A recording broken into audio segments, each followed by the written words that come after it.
Well, the banking system is sort of okay. I mean, I'm looking at the American banking system. We'll concentrate on that because that's the most important one. I mean, basically, they haven't really been lending to, uh, if you like, non-financial private sector borrowers that much. Their lending in the private sector has been rarely angled at financial markets and consumers. Now, I mean, so really what they're doing is they're promoting asset inflation and they're promoting consumer-driven price inflation. So, there's been no way that there's been an increase in credit aimed at production. I think this is terribly important to understand. So, the idea that inflation is going to go away, you can forget it. A disruption occurred in the silver market, and it was not a malfunction, and it was not merely coincidental. It was done deliberately. According to Alasdair Macleod, one of the few individuals who genuinely comprehends the workings of the monetary system beneath the surface, someone activated the lever, resulting in an unforeseen deluge of artificial silver blood. The price did not decline due to a shift in fundamentals. It did not decline due to a decrease in demand. It declined because the major short sellers, the influential banking departments that have exerted control over precious metal pricing through derivatives for 4 decades, ultimately panicked. They observed an emerging pattern within the charts. Increasing pressure and demand, coupled with declining inventories, led them to comprehend they were losing control. Therefore, they resorted to the only course of action they are familiar with. They instilled terror. They caused confusion. They instigated a sell-off that was not intended to harm the market. It was intended to cause you harm. However, this is something that remains unclear to those outside the inner circles. This was not an ordinary shakeout. It occurred precisely as global central banks are acquiring gold at unprecedented rates, as silver inventories reach multi-year lows, and as China advances the most significant monetary transition since Bretton Woods. This matter was not related to cost. This concerned the imperative of survival for a system nearing the end of its operational lifespan. And today, we are thoroughly analyzing the precise assertions made by Macleod regarding the current situation, what this signifies for gold and silver, and why this moment may serve as the final warning before the world transitions into a new monetary era. It was a combination of two things which have brought on a liquidity squeeze, if you like. The first is that the Fed was quantitative tightening, that was continuing, and that was taking credit out of the system. And the second thing is that the government shutdown basically meant that T-bills, the sale of T-bills was basically accumulating in the general account, which effectively was taking credit out of circulation. So it was the combination of those two things that led to a spike in the repo rate. It wasn't that serious, but you could see that the Fed was being forced to change its objective from from trying to control inflation, trying to get the inflation rate down by maintaining interest rates up, to ensuring there's sufficient liquidity in the system, basically, by stopping QT and introducing QE, because QE basically expands the amount of credit in the system. So there's a complete turnaround, if you like, in the Fed's policy. And a lot of that is why gold has really performed so well in recent weeks. I know there's been a bit of a reaction recently, but you can see how reaction looks like it's over and we're going up again. Put another way, it's the market's vote on the dollar, which is going down under this change of policy regime. Well, the banking system is sort of okay. I mean, I'm looking at the American banking system. We'll concentrate on that because that's the most important one. Basically, they haven't really been lending to, if you like, non-financial private sector borrowers that much. Their lending in the private sector has been rarely angled at financial markets and consumers.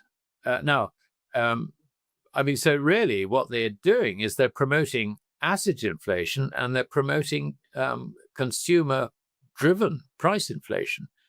So, there's been no way that there's been an increase in credit aimed at production.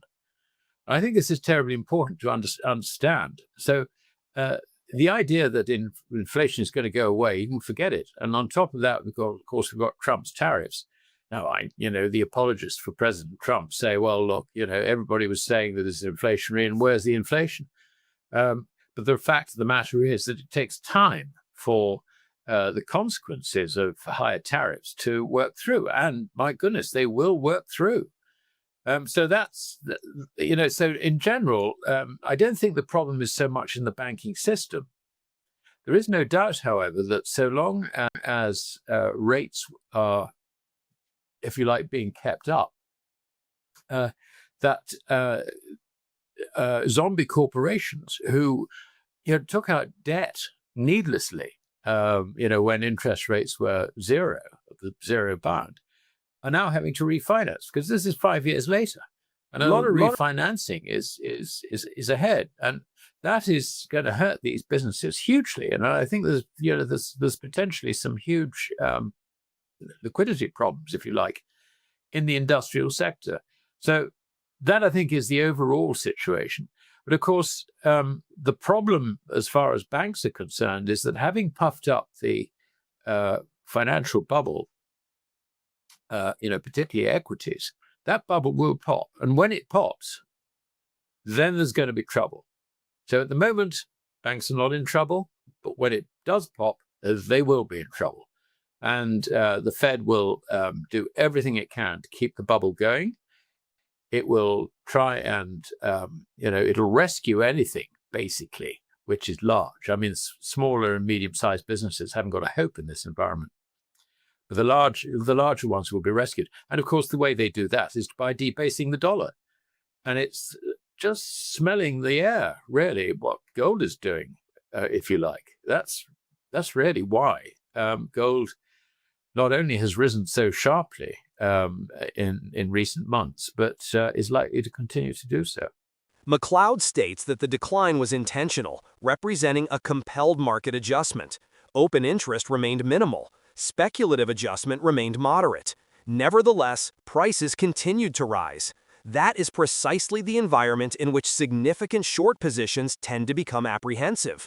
They initiated the collapse to eliminate the weak-handed investors, anticipating that retail traders would exit prior to recognizing the underlying manipulation. However, the decline in price did not accurately represent the true market conditions. Beneath it, the tangible market is signaling significant scarcity. Silver inventories in London and comic book collections continue to decline rapidly. Premiums for tangible bars and coins are increasing once more. Silver lease rates are experiencing a significant increase, indicating a typical sign of scarcity. Solar and industrial demand is reaching unprecedented levels. This is the reason why other leading analysts are also issuing warnings. Andy Schekman states that countries are abandoning the dollar system and shifting towards gold settlement.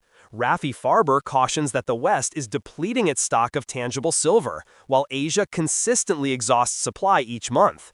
Bill Halter and John Rubino contend that the leverage within the derivative system is excessively inflated, such that a single significant failure to deliver could potentially destabilize the entire paper market.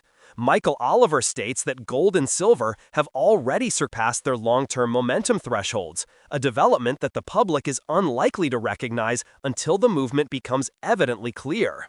Everything is consistent with Macleod's fundamental message. The system for pricing raw metals is deteriorating. The tangible market is gaining dominance. Meanwhile, China is not delaying. They have dedicated the past 10 years to developing an alternative monetary framework. Gold settlement hubs in Hong Kong and Riyadh facilitate the BRICS trade systems anchored to gold, supporting regional trade settlements that bypass the dollar wholly. substantial gold imports that remain confined to the mainland. Macleod cautions that this is not arbitrary. China is preparing for the eventual collapse of the Western fiat currency system. He states that the upcoming 18 to 24 months may result in a significant decrease in the purchasing power of all G7 currencies, including the dollar. And for investors, his communication is unequivocally straightforward. Cease attempting to barter this. Cease adopting a speculative mindset. This is not a narrative concerning an investment. It is a narrative of survival. Remove your credit. Maintain actual currency. Safeguard your purchasing capacity prior to the reestablishment of the currency system. In other words, do not allow the shakeout to cause you to withdraw. That was the entire purpose. Well, I mean, the problem here is that not only will inflation go up, but it's likely to go up considerably. Because, I mean, I think, sort of Keynesians and monetarists who sort of look at statistics to try and judge how these things are likely to progress have got the wrong end of the stick. This is human action. And what we're going to see next year, and it's absolutely plain, you're going to see the bubble, the bubble bursting, and faith, if you like, in fiat currencies diminishing. We're coming to the end of the fiat currency era, and on that basis, what they call inflation is going to soar, and it's going to soar far higher than anybody thinks. Really, what it's reflecting, what it will reflect, is a falling purchasing power for the currency, and the currency will be debased by the central banks. I mean, they've got really no alternative but to do that, because the priority nowadays for governments basically is to manage crises. It's to manage economic outcomes. It's to rescue every business, which carries votes or potentially can carry votes. So the entire banking system, the entire sort of, if you like, system of zombie companies, of which there are so many, they've all got to be rescued. And of course, it's an international problem as well. So, the Fed can probably look after its own patch by killing the dollar, but that doesn't stop systemic risk coming in from elsewhere. And the systemic risk, it seems to me, can come in from two sources. The one is that other banks failing, rather like Credit Anstalt did in 1932, which created a banking crisis, if you like, another additional banking crisis to the one that they already had globally and also in America.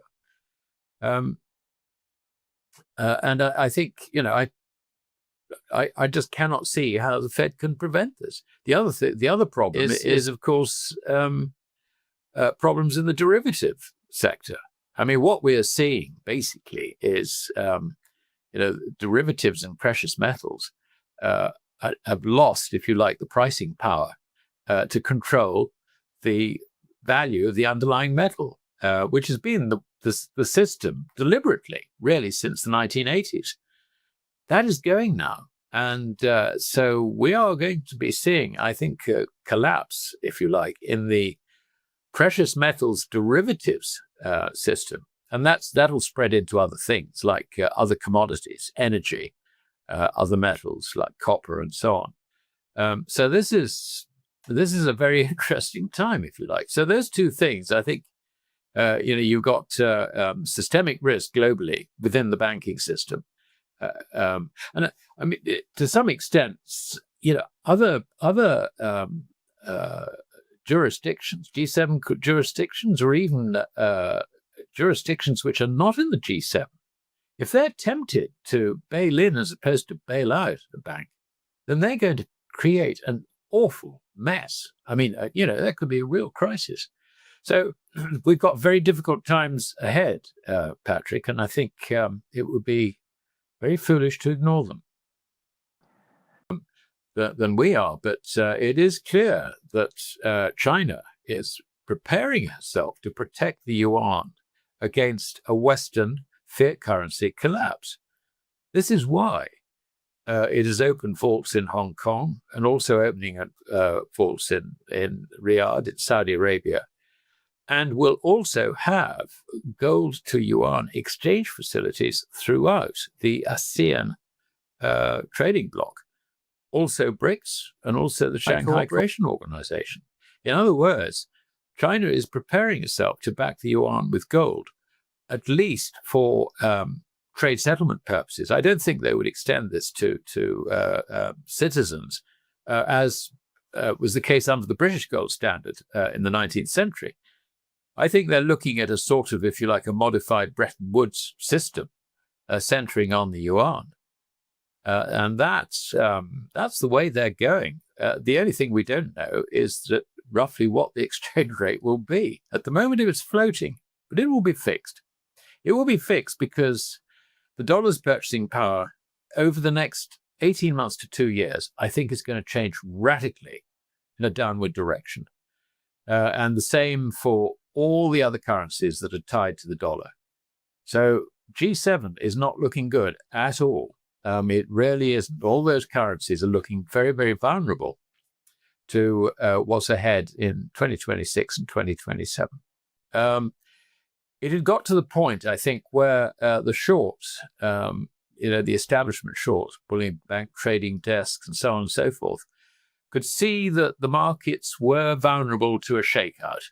So they shook it out.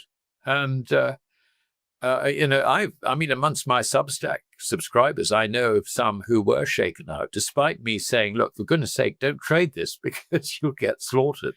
Just stack, stack, stack. And, I'm glad to say the vast majority of them do that. But one or two of them on the edge have really got caught. And I don't know when they'll get back in because they're thinking like investors.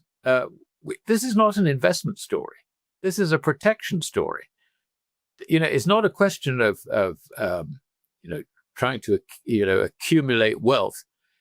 It's a question of protecting wealth. That is the key to understanding really what is going on and and how you should react to what is going on. Protect wealth, and protecting wealth basically means getting into real money and getting out of credit. Just get out of credit as much as you can. The ups and downs in the market then become completely irrelevant. That's the way to look at it. But it was interesting that this shakeout. Therefore, here is the truth. No one on television will explicitly state this was not merely a sell-off. It served as a stress test, a warning signal, and a fracture in the veneer of a financial system that is increasingly losing authority over the metals it seeks to suppress. The dispute is no longer centered on graphics or moving averages. This pertains to authority. This pertains to the preservation of currency stability. This concerns whether the forthcoming international monetary system will be founded on debt or on gold. If this analysis has revealed the underlying realities occurring behind the scenes, please ensure you subscribe immediately. The upcoming episodes will delve even further, and it is advisable to grasp what lies ahead prior to the headlines making an impact. And now, the query for you. Who do you believe will initiate action first? Will China formally introduce a gold-based settlement currency? Will the West be compelled to adopt a gold standard following a crisis? Your response may assist others in gaining a broader perspective. Remain vigilant, remain prepared, remain informed. And I look forward to seeing you at the next opportunity.